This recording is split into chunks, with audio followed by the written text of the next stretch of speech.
Hello everyone and welcome back to my channel.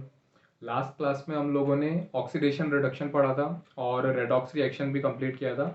आज के video में हम लोग कोरोजन टॉपिक को कंप्लीट करने वाले हैं। ठीक है, आप लोगों ने देखा होगा कि जब कभी भी हम लोग आयरन का कोई भी चीज़ खरीदते हैं, है ना, हम लोगों ने अगर आयरन का कोई भी आर्टिकल खरीदा, अलमारी खरीदा या कोई भी बॉक्स खरीदा या कोई भी चीज़ खरीदा जो आयरन की बनी हुई है, तो जब हम लोग उसको खरीदते हैं, जब वो नया रहता है तो वो बहुत ही ज़्यादा शाइनी होता है, बहुत ज़्यादा चमकता है वो, है ना, मतलब धूप पे ले जाने पर या लाइट में बहुत ज़्यादा शाइन करता है। पर अगर बहुत टाइम के बाद हम लोग देख रहे हैं, जब हमारे घर में वो रखा हुआ है, 10-12 साल हो गए, है ना, या अभी के टाइम पे तो अगर हम लोग देखें 5-6 साल ही अगर होते हैं, तो क्या हो जाता है, उसका जो शाइनीनेस होती है, वो जो चमकीलापन होता है वो हट जाता है और उसके ऊपर ब्राउन कलर की एक लेयर चढ़ जाती है ना। तो इस प्रोसेस को हम लोग क्या बोलते हैं, इस प्रोसेस को हम लोग बोलते हैं रस्टिंग ऑफ आयरन।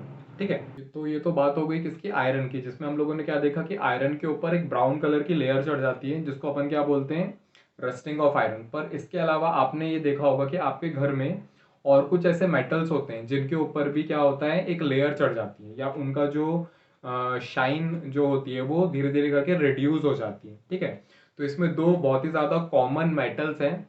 जैसे फर्स्ट है हमारे पास सिल्वर और सेकेंड है हमारे पास कॉपर, है ना। आपने देखा होगा कि जो सिल्वर होता है, सिल्वर के ऊपर ब्लैक कलर की एक लेयर चढ़ जाती है और जो कॉपर होता है उसके ऊपर ग्रीन कलर की एक लेयर चढ़ जाती है। ये सारी चीज़ें जो हम लोगों ने अभी देखा कि आयरन के ऊपर ब्राउन कलर की लेयर चढ़ रही है, सिल्वर के ऊपर ब्लैक कलर की लेयर चढ़ रही है, या फिर कॉपर कॉपर के ऊपर ग्रीन कलर की लेयर चढ़ रही है। जनरली ये क्या है, ये सारी चीज़ें कोरोजन होती है। ठीक है, तो कोरोजन जो ये प्रोसेस है, इसकी एक सिंपल सी डेफिनेशन क्या होगी कि when a metal is attacked by substance like air, moisture or acid around it, it is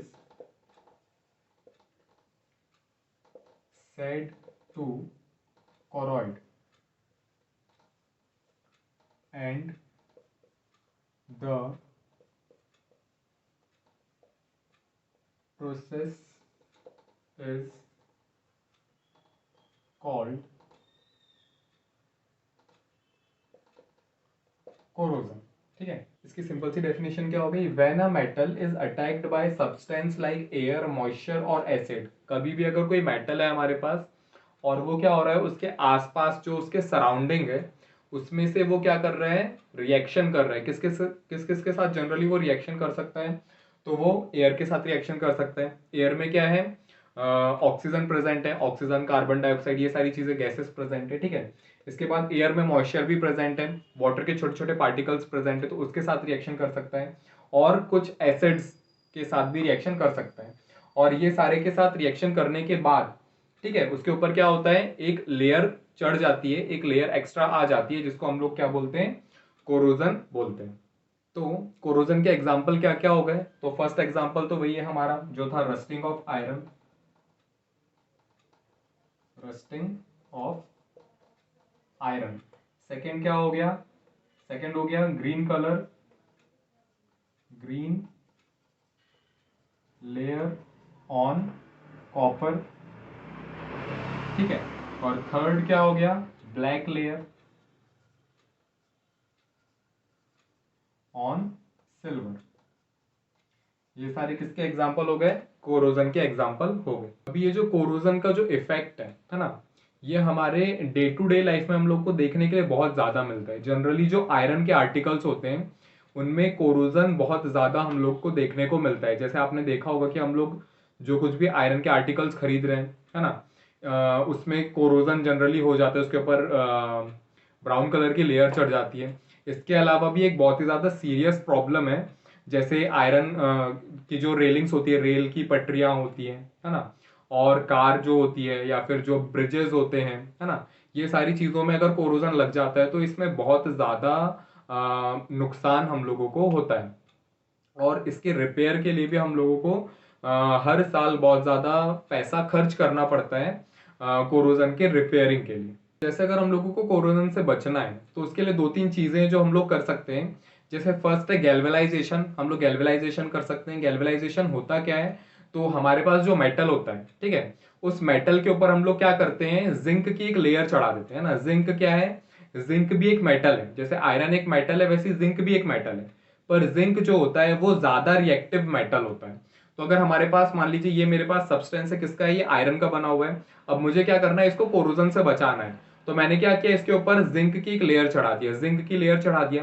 तो उससे क्या होगा, उससे जब कभी भी ये जो आयरन है ये अगर रिएक्शन करना चाहेगा इसके सराउंडिंग से, इसके सराउंडिंग में जो एयर के पार्टिकल्स है, वाटर के पार्टिकल्स है, उनके साथ अगर रिएक्शन करना चाहेगा तो इसके ऊपर एक लेयर है किसकी, जिंक की।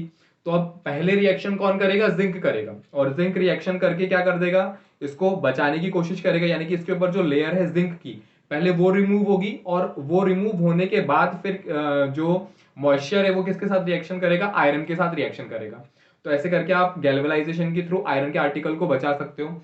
इसके अलावा हम लोग ग्रीजिंग करके, ऑयलिंग करके या फिर पेंटिंग करके भी क्या कर सकते हैं, कोरोजन से अपने आर्टिकल्स को प्रिवेंट कर सकते हैं। कोरोजन जो है ये एक बहुत ही बड़ा टॉपिक है, और आप इस टॉपिक को चैप्टर 3 जब आप लोग मेटल्स एंड नॉन मेटल्स पढ़ोगे तो उसमें फिर इस टॉपिक को वापस से आप लोग पढ़ोगे, ठीक है।